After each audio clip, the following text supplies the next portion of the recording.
Em anos passados, um advogado jovem do Oeste sofria de tal depressão que seus amigos acharam por melhor esconder dele tesouras, giletes e tudo que era afiado. Ele questionava a razão do seu viver e a necessidade de continuar vivendo. Durante esse período, ele escreveu: "Sou hoje o homem mais infeliz do mundo. Se um dia vou melhorar, não sei. Temo que não vou ficar bom." Mas, de alguma forma, Abraham Lincoln recebeu o encorajamento que precisava e o sucesso obtido no decorrer de sua vida mostra a sua luta contra o desânimo. A dor, quando tratada corretamente, pode moldar uma vida para melhor.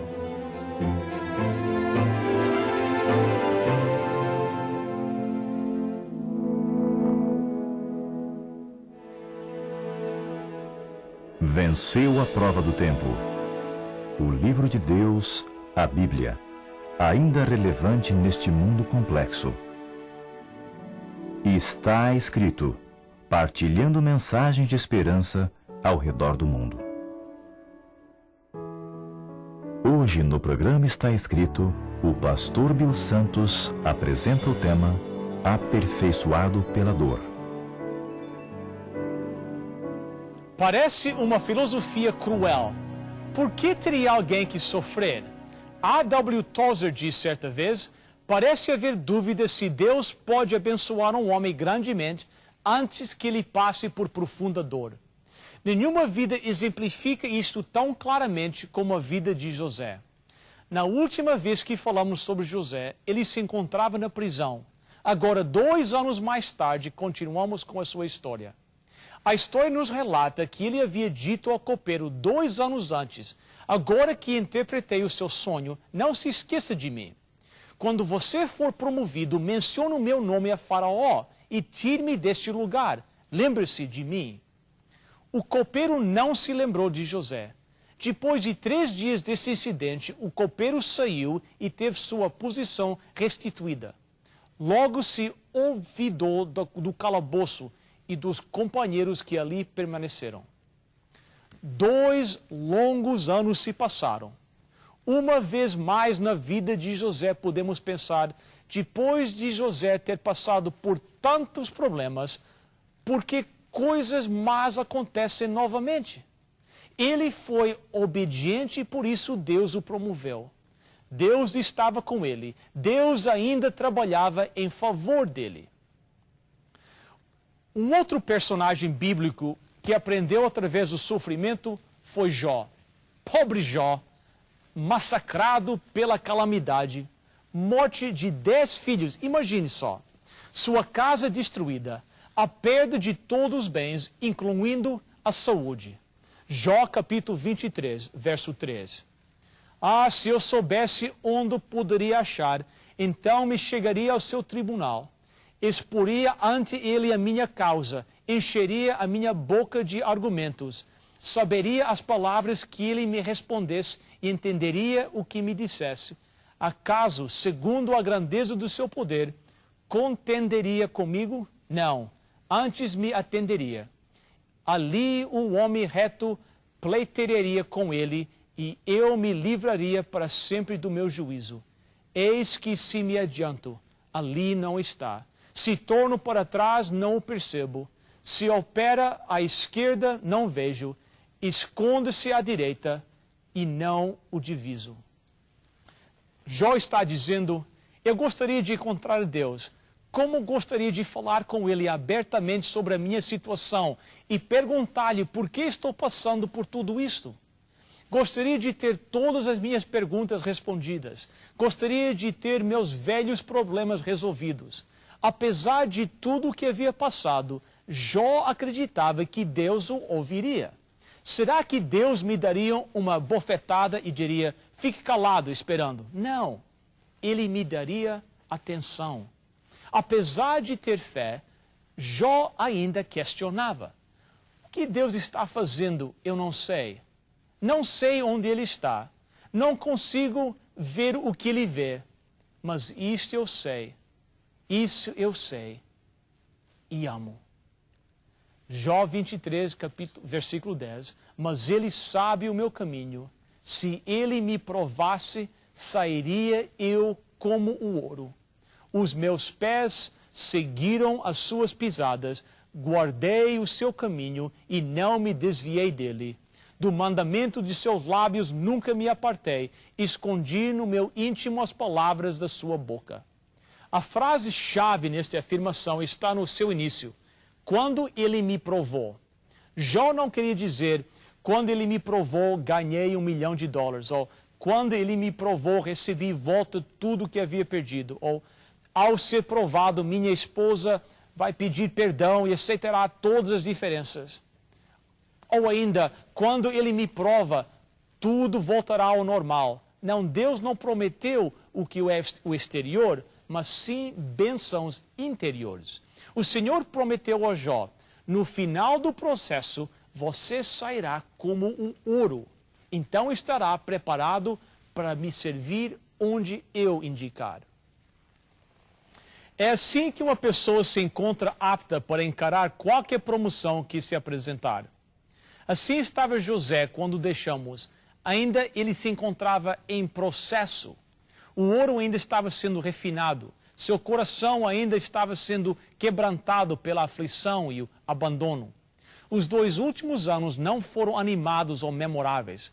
Foi um tempo longo, maçante, monótono, penoso, desinteressante. Mês após mês de nada. O relato de Gênesis não tenta mostrar esses anos como interessantes, porque em realidade não foram. É o mesmo quando você passa por um período de espera, tudo igual. Nada acontece, só espera.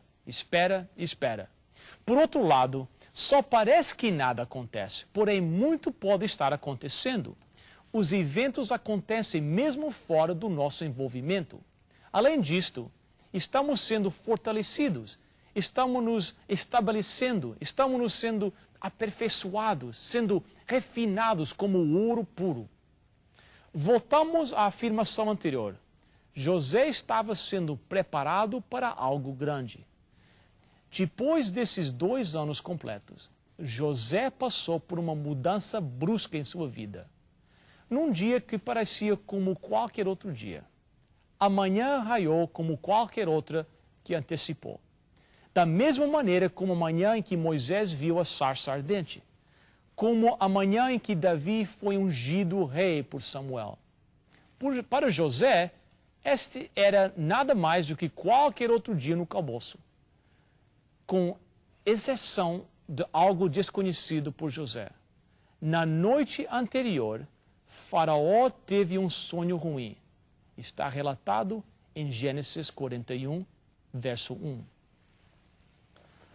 O rei teve um sonho onde viu 7 vacas formosas e gordas subindo do rio Nilo. Depois 7 vacas feias e magras igualmente subindo do rio, e estas devoraram as 7 vacas gordas. Faraó acordou imaginando que possivelmente o jantar pesado que havia comido na noite anterior não tinha sentado bem em seu estômago. Logo caiu no sono novamente e seu sonho continuou. Desta vez ele viu uma haste da qual saíam 7 espigas cheias e boas. E após elas nascem 7 espigas mirradas, queimadas pelo vento oriental. As espigas mirradas devoravam as 7 espigas grandes e cheias. Ao despertar, Faraó lembrou-se do sonho e ficou perturbado. Verso 8. De manhã, achando-se de espírito perturbado, mandou chamar todos os magos do Egito e todos os seus sábios e lhes contou os sonhos, mas ninguém havia que lhes interpretasse. Há um ponto interessante no termo traduzido aqui por magos. Quando esta palavra foi traduzida originalmente das escrituras em hebraico arcaico para o grego, os tradutores usaram um termo que significava homens versados nos escritos sagrados. Por que seria isso importante? Porque nos mostra que esses homens eram homens muito inteligentes, eram considerados os homens mais sábios da terra. Eles passavam tempo decifrando textos e estudando os movimentos das estrelas no céu. mas com toda a sua sabedoria, não conseguiram interpretar o sonho de Faraó. Pensando bem, eu admiro a honestidade deles. Eles poderiam ter inventado qualquer interpretação, mas não fizeram. Simplesmente disseram, não entendemos o seu sonho. De repente, o copeiro do rei teve uma luz. Gênesis 41, verso 9. Então disse a Faraó, o copeiro-chefe, lembro-me hoje das minhas ofensas, estando Faraó muito indignado contra os seus servos e pondo-me sob prisão na casa do comandante da guarda, a mim e o padeiro-chefe, tivemos um sonho na mesma noite, eu e ele.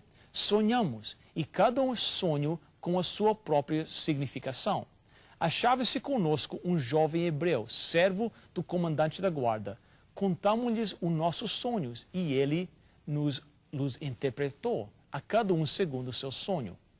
E como nos interpretou, assim mesmo se deu. Eu fui restituído ao meu cargo e o outro foi enforcado. Então Faraó mandou chamar a José e o fizeram sair à pressa da masmorra. E ele se barbeou, mudou de roupa e foi apresentar-se a Faraó. Quando Faraó ouviu que havia alguém que poderia interpretar o seu sonho, ele naturalmente disse, vai buscá-lo. Agora pense, José tinha ideia do que acontecia no palácio de Faraó? Não sabia do que iria acontecer. Ele estava na prisão quando ouviu o ruído das correntes, as barras se moveram, as cordas se levantaram e viu-se sendo puxado para fora do buraco. Pare e imagine esse momento tão inspirado. Havia tempo que José já não fazia parte do mundo real. Considerem a diferença entre esta prisão suja e úmida e o palácio de Faraó. Que pressa! Num já ele se encontrava barbeado e vestido uma veste limpa, e o Senhor continuava com ele ao ter o primeiro contato com Faraó. Versículo 15. Este lhe disse, tive um sonho e não há quem o interprete. Ouvi dizer, porém, a teu respeito, que quando ouves um sonho, podes interpretá-lo. Respondeu-lhe José, não está isso em mim, mas Deus dará resposta favorável a Faraó. De acordo com muitas informações, você é o tal com as respostas. Dize-me, qual é o significado do meu sonho? E eu te recompensarei. Espera aí, disse José. Eu não tenho as respostas, mas Deus tem. A Bíblia, na linguagem de hoje, traduz, eu não tenho capacidade, mas Deus dará a Faraó a resposta que deseja. Veja que humildade, veja que integridade. Este era o momento de José na corte. Esta era a sua oportunidade de ouro para dizer, já parou para pensar que eu poderia ter saído dessa prisão ainda há 2 anos atrás? Se esse copeiro parvo não tivesse esquecido de mim?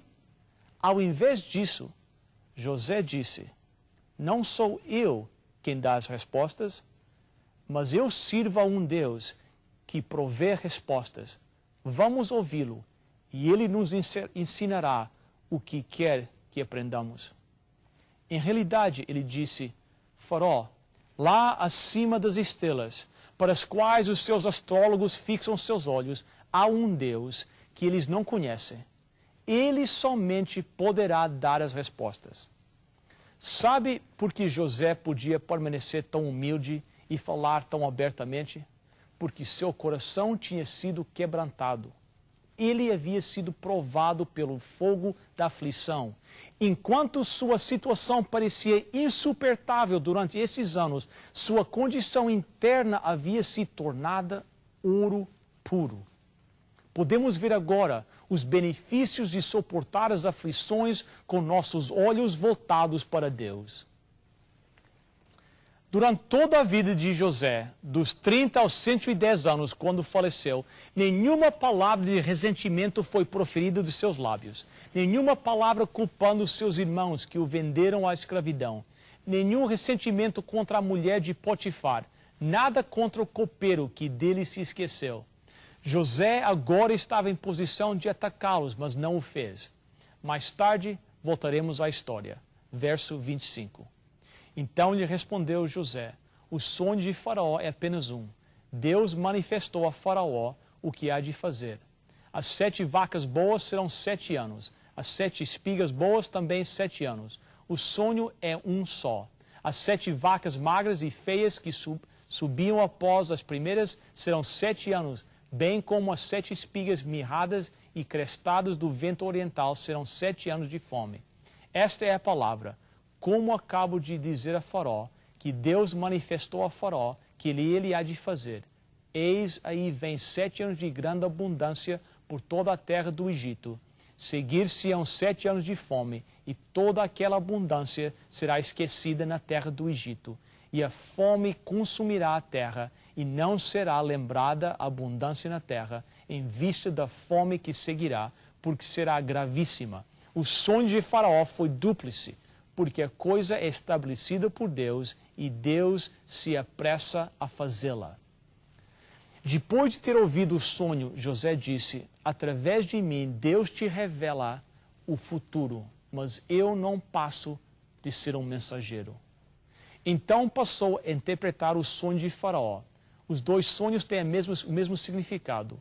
O Egito terá 7 anos de abundância, colheita farta em todas as partes. Depois disso, haverá 7 anos de fome, tão intensa que o povo se esquecerá dos anos de abundância. Isto acontecerá, o plano de Deus será executado e o tempo de Deus será exato. Deus. Durante todo o tempo de interpretação, José se referia a Deus. Ao invés de chamar atenção para si mesmo, ele apontou Deus para Faraó. Não sou eu, mas Deus. Aqui vemos um homem realmente humilde sob a mão de Deus. José então adicionou algumas palavras de aconselhamento. Verso 33. Agora, pois, escolhe Faraó um homem ajuizado e sábio, e o ponha sobre a terra do Egito. Junto com as recomendações, ele pronunciou palavras específicas de direção como o Faraó devia proceder. O Egito necessitava de um processo bem organizado, estrito e de racionamento. Havia necessidade de um bom administrador, um homem de visão que merecesse toda a confiança para dar conta do trabalho. Ele disse: você precisa de um bom administrador. Nunca mencionou: eu gostaria desse trabalho, eu mereço esse trabalho. Verso 37. O conselho foi agradável a Faraó e a todos os seus oficiais. Diz Faraó aos seus oficiais: acharemos porventura homem como este, em quem há o Espírito de Deus? Ali estava a José diante de Faraó, com todos os requisitos. Mesmo assim, quando parecia apropriado para José oferecer os seus préstimos, ele não o fez. O rei, porém, sabia que José era o candidato para tal trabalho. Verso 39. Depois disse Faraó a José: visto que Deus te fez saber tudo isto, ninguém há tão ajuizado e sábio como tu. Administrarás a minha casa, e a tua palavra obedecerá todo o meu povo. Somente no trono eu serei maior do que tu. Quem não estaria impressionado com o autocontrole de José? Ele se recusou a usar do momento para poder manipular com insinuações. Ele simplesmente aguardou. De alguma forma, ao passar por tanta solidão nos anos recentes, abandonado e esquecido numa prisão, ele aprendeu a deixar Deus liderar sua vida. Devemos deixar Deus executar a sua vontade no seu tempo para seus propósitos.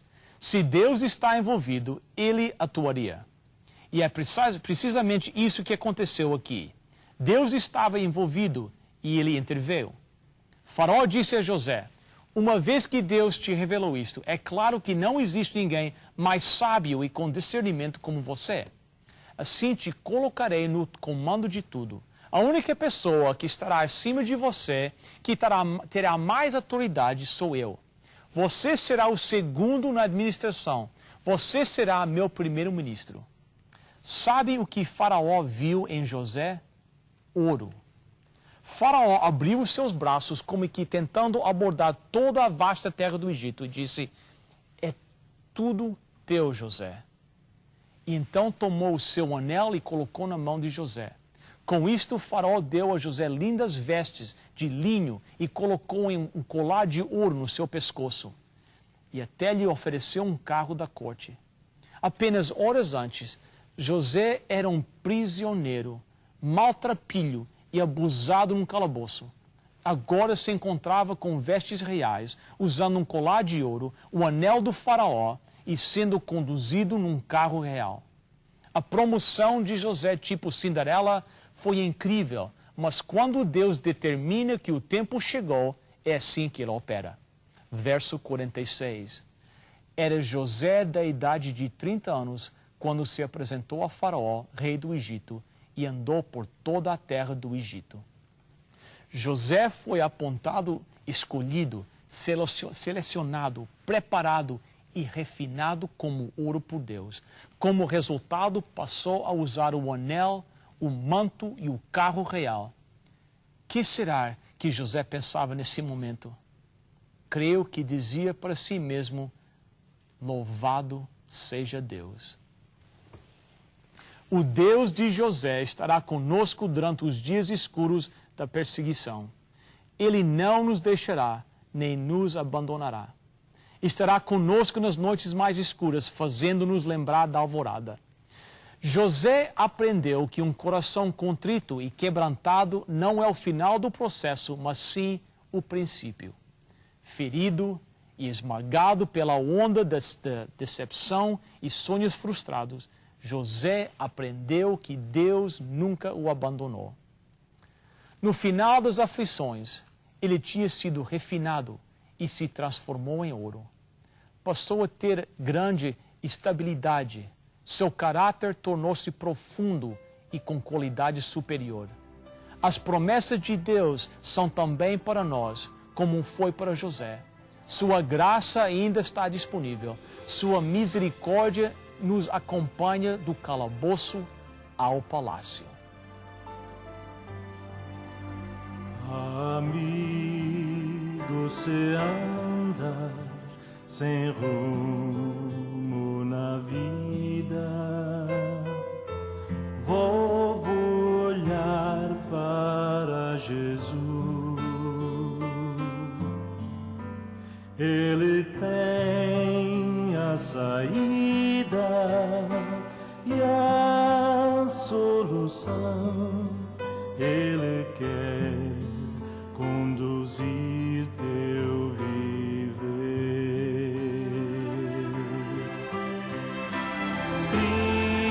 Cristo quer o melhor para tua vida, quer o caminho mostrar.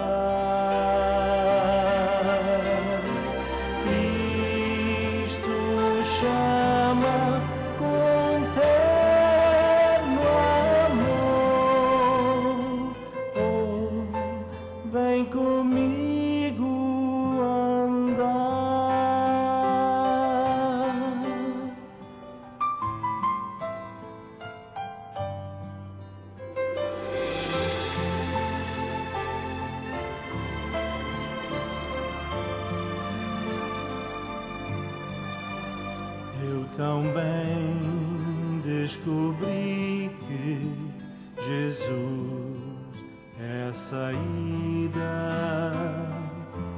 quando em trevas eu vaguei.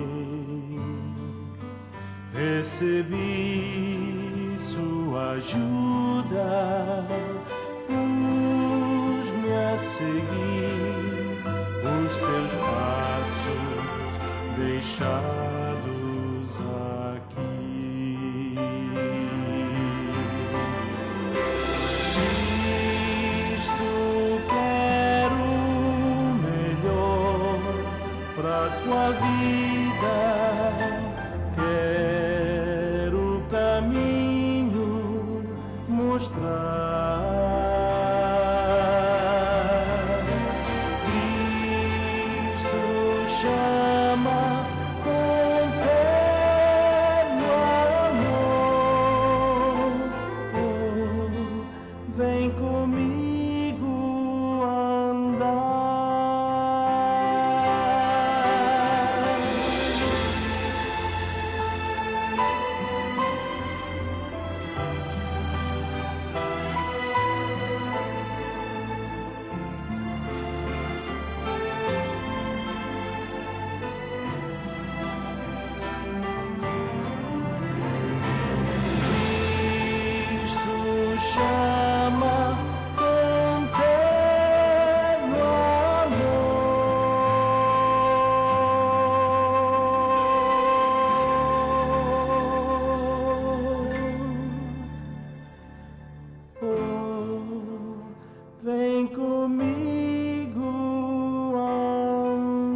Para nós foi um prazer saber que você esteve aí desse lado acompanhando o nosso programa. Queremos oferecer-lhe hoje a oportunidade de ter lições sobre a Bíblia através do curso A Bíblia Ensina. São lições muito simples e curtas e que vão ajudá-lo a ter uma compreensão muito interessante da Bíblia e do plano de Deus para você. Veja quantas vezes nós temos insistido com você para aproveitar essa oportunidade. Será que Deus não está insistindo com você para pegar o telefone e ligar para nós? Você poderá optar por ler ou por ter essas lições particularmente ou com o apoio de um instrutor voluntário do nosso programa. E se completarem essas lições, ofereceremos gratuitamente uma Bíblia. Vamos lá, pegue no telefone e ligue para nós. Lembre-se, a sugestão é nossa, mas a iniciativa é sua. Fico esperando a sua chamada. Para você solicitar a sua oferta de hoje, basta chamar o nosso número de telefone 416-259-8608. Chame agora mesmo 416-259-8608. Lembre que a oferta é gratuita. A operadora necessita de seu nome, endereço, número de telefone, juntamente com o nome da oferta que você deseja. Se você preferir, poderá também escrever para Está Escrito, Box 2010, Oshawa, Ontário, L1H 7V4. Chegamos ao final de mais um programa. Espero estar juntos na próxima semana, no mesmo horário, no mesmo canal. Até lá, lembre-se, está escrito, nem só de pão viverá o homem, mas de toda a palavra que sai da boca de Deus.